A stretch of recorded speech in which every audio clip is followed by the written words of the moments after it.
family. One of my favorite things to do when I am not working is to read. I love books from all different genres. In this episode of my book club, I will be telling you a few details of some of the books I like to read. Since the financial market is constantly evolving, please keep in mind that some of the topics in the books might be a little outdated, but the concepts of managing money can still be applied. For those that need a disclaimer, I am in no way a financial advisor. I am just sharing books that I have read and that I enjoy that have helped me get my finances on a better path. Always do your research and consult a professional, licensed financial consultant before taking actions that may affect you or your family's financial health. So for future episodes, this disclaimer will be in the description box below, as well as the titles of these books.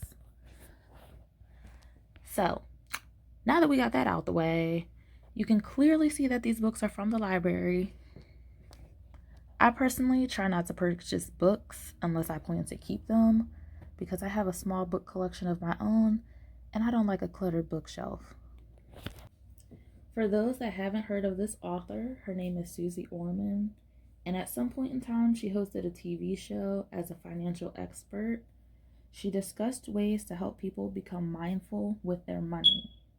She encourages ways to keep money in people's pockets, bank accounts, and properties by encouraging them to set limits on how they spend their money, and also if they can afford the items that they truly want to purchase.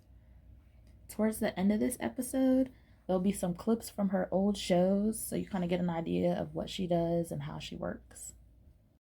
The first book is called Action Plan: New Rules for New Times.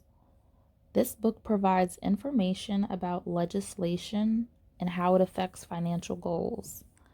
It explains new practices about our FICO score, dealing with credit cards, retirement investing advice, and guides to living within your means. The second book is called The Money Class. It discusses the modern day view of the American dream, how to balance family, home, career, retirement, and most importantly, lasting financial security. The third book is The Money Book for the Young, Fabulous, and Broke.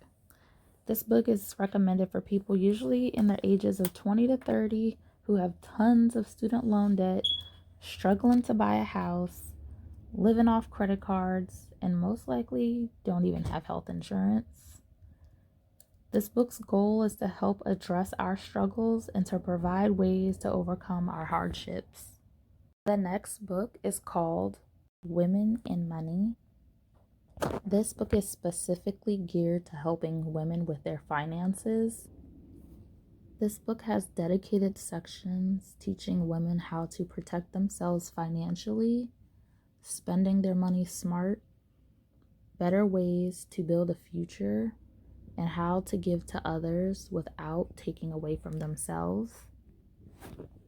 This book also helps us understand our emotional attachment to money and easier ways to understand financial knowledge concepts. The last book is called The Road to Wealth. This book breaks down accessible resources for every stage in a person's life, from the kid just getting their first job to retiring wealthy. Some of the major bullet points are credit card management, dealing with bankruptcy, changes in financial student aid, real estate and mortgages, how to navigate the stock market, management of 401ks, both Roth and traditional, understanding mutual funds and annuities, wills and trusts, Social Security, life insurance, disability, and long-term care insurance. All these books are great reads, and I hope you enjoy them just as much as I have. Everybody, this is the Can I Afford It segment. This is where you call in, you tell me what it is that you want to buy, and I tell you if you can afford it or not. Let's rock and roll and have some fun. Chris, what do you want to buy? Hi, Susie. Good evening, girlfriend. How are you? I'm fabulous. What do you want to buy? No, I am looking at this 2013 Porsche Cayman S. It's something that I've looked at for quite some time, more like a dream car. And I put in quite a bit of hard work as far as schooling, and I thought, what a nice little treat kind of at the end of the journey. That's very funny, Chris. That's a really nice little treat. An $87,000 car. Miss Orman doesn't even own a car that she has ever paid $87,000 on, and the thing only seats two. Only two, but sweetheart, show me the money. I have a feeling I know where this is going anyway, but show me the money.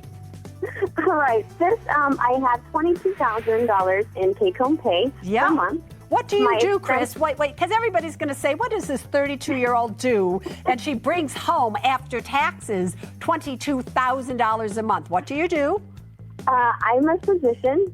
And so you're a doctor. Fabulous. So you want to look cool as you drive up to the hospital. No problem. Keep going. All right, and my expenses are about $8,300 a month, which includes monthly rent. Uh-huh. I have a little bit of debt, $250,000 in a 30-year fixed mortgage at 3.75%. That's great debt, though. Yeah.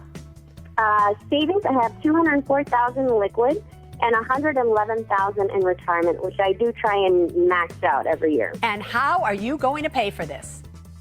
So this car won't even be available till the end of the year, so maybe November, December time. I'm putting away about $10,000 from every paycheck for the next several months to be able to afford it cash up front. And so you're just going to walk in there and you're going to pay $87,000. Does that $87,000 include taxes, license, everything? Yes, ma'am, and all the amenities that I would want. And you would want. Chris, $87,000 for a car. $87,000 for a car.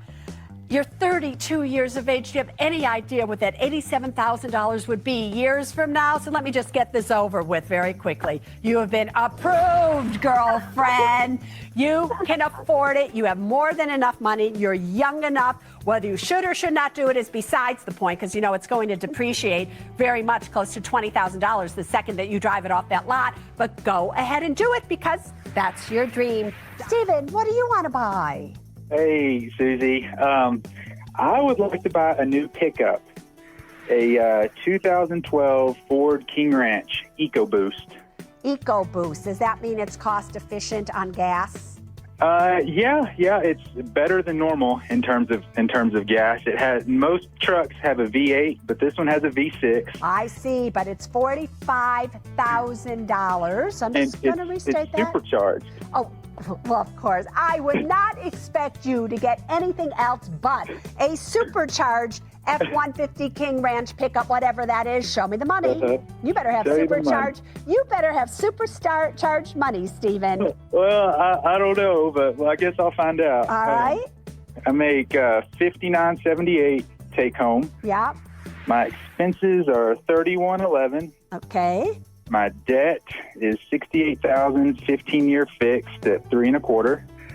$48,000 liquid, $3,000 investments, and $139 in retirement. So at 28, you've been really busy saving, haven't you? I enjoy saving. You helped me get started on that. And this is a reward that you think you should give yourself, correct? Sure. Yeah. And I sold how are you going to pay for it? Are you going to use up all of your savings to pay for it? No, there's a credit union in town that I've done business with before, and they have a note at 2.5%. So. And what will your monthly payments be over a 3-year period of time? Oh, 3-year? I know that's what you recommend. I did 5-year, but a 3-year, it would probably be around $700 to $800. Are you sure it's not going to be a whole lot more than that? No, that should be about right. Well, Amy, I know we're in a hurry, but I just have to do this, right? How much are you financing, Steven? I would probably finance about probably about 25. Oh, so you're taking $20,000 from your emergency money, and you're only financing $25,000, correct? Yes. Yeah, you are denied. Because if you take $20,000, such serious rejection. I'm dumping the pink up because you don't have $20,000 to do, because then you're under your 8-month emergency that you got to do.